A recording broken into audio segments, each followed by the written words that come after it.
Kalau kamu pikir yang Sabah sekarang ini sudah teruk sangat dengan jalan yang berlubang, air yang tidak sampai, elektrik pun sangkut-sangkut. Ada pihak tiba-tiba melaungkan, selamatkan Sabah. Bunyi macam mau jadi hero, tetapi hero kah ataupun penyebab masalah? Nah, mari kita selami pendedahan sebenar di sebalik slogan yang sedang trending sekarang menjelang PRN 17 Sabah ini.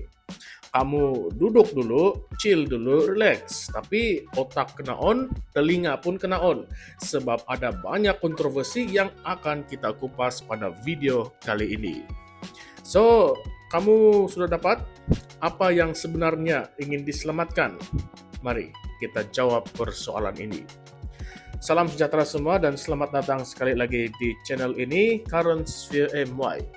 Mari kita mulakan dengan kampanye warisan yang giat mengagung-agungkan slogan Selamatkan Sabah.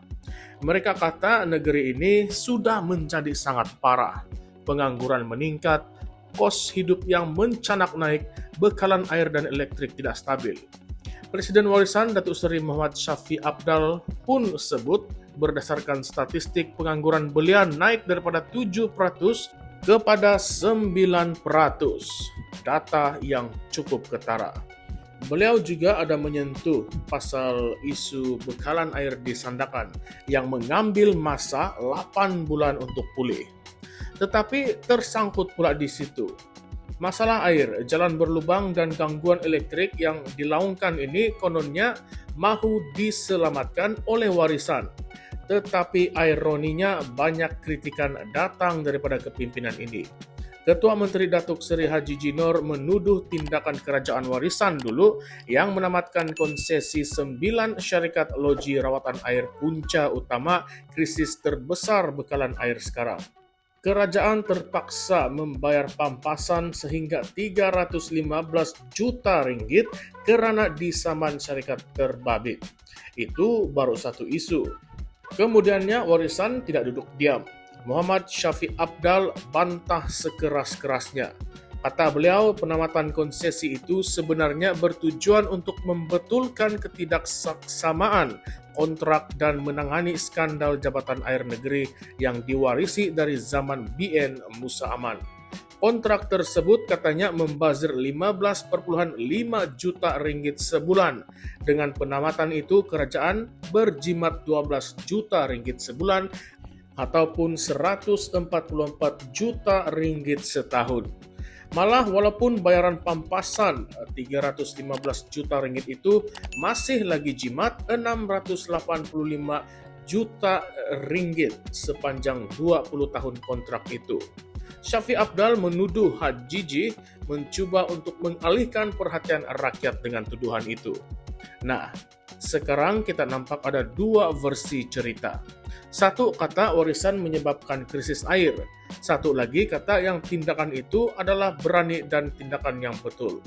Walaupun ada kos pampasan, ia adalah untuk jangka panjang.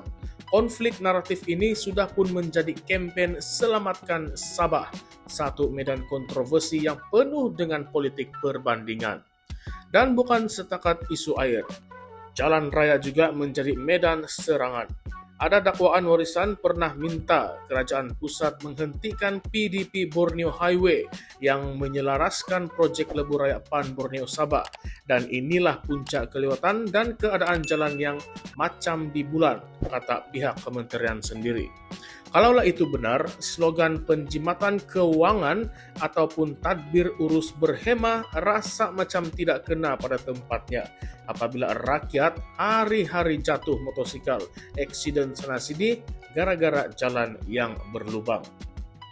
Lebih menarik lagi, isu dalaman parti sendiri turut dipersoalkan. Ramai adun warisan dilaporkan tinggalkan parti dan menyokong kerajaan GRS sebelum Undang-Undang Anti Lompat ditetapkan pada Jun 2023. Warisan kata sudah disogok dan ditawar dengan jawatan, tetapi sebaliknya dakwaan itu dianggap reaksian kerana mereka gagal mempertahankan keyakinan orang Sabah terhadap parti itu.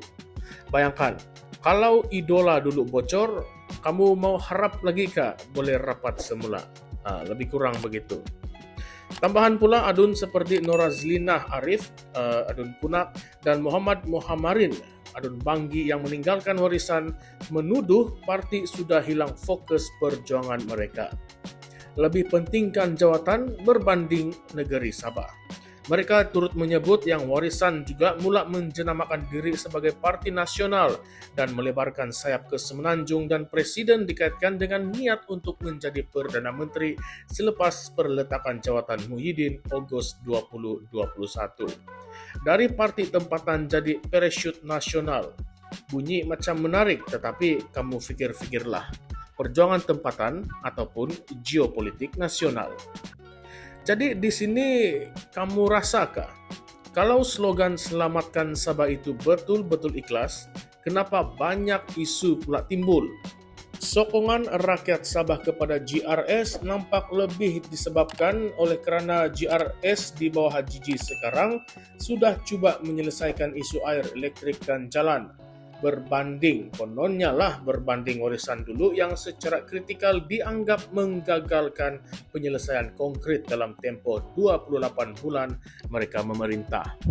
Sekarang kita sudah ada naratif penuh kontroversi, dari krisis air akibat penamatan konsesi, ekonomi rakyat yang dikatakan meruncing, jalan berlubang, hinggalah ke pergeseran dalaman parti. Semuanya digabungkan dalam satu tembok konflik politik yang penuh dengan drama. Persoalannya, apa yang sebenarnya mahu diselamatkan? Sebelum kita menamatkan video pada kali ini, mari kita letak satu soalan penting yang kita harus fikir bersama-sama. Apa sebenarnya yang mahu diselamatkan oleh warisan dengan slogan ini? Sabah sudah selamatkah belum? Adakah masalah semua yang dibangkitkan itu ini berpunca dari warisan sendiri yang sebenarnya? Atau mungkin rakyat perlu selamatkan Sabah daripada dikuasai semula oleh warisan supaya masalah tidak berulang? Warisan ingin selamatkan Sabah ataupun ingin selamatkan karier dan kuasa sendiri? Semua ini soalan yang kita patut jawab, yang kita patut bincang dalam hati, dan juga mungkin kita patut bincang di ruangan komen bersama-sama. Sebelum saya lupa, ada satu lagi. Kamu rasa isu air 315 juta ringgit itu disengajakan ataupun pengurusan yang berani?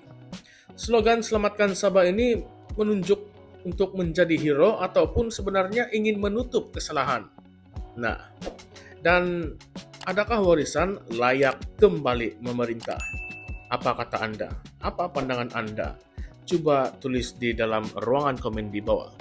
Baiklah kawan-kawan, jangan lupa untuk tekan like, subscribe channel ini Karons VMY, dan aktifkan juga lonceng notifikasi sebab mungkin episode-episode seterusnya dalam cerita politik Sabah ini akan lebih heboh daripada drama.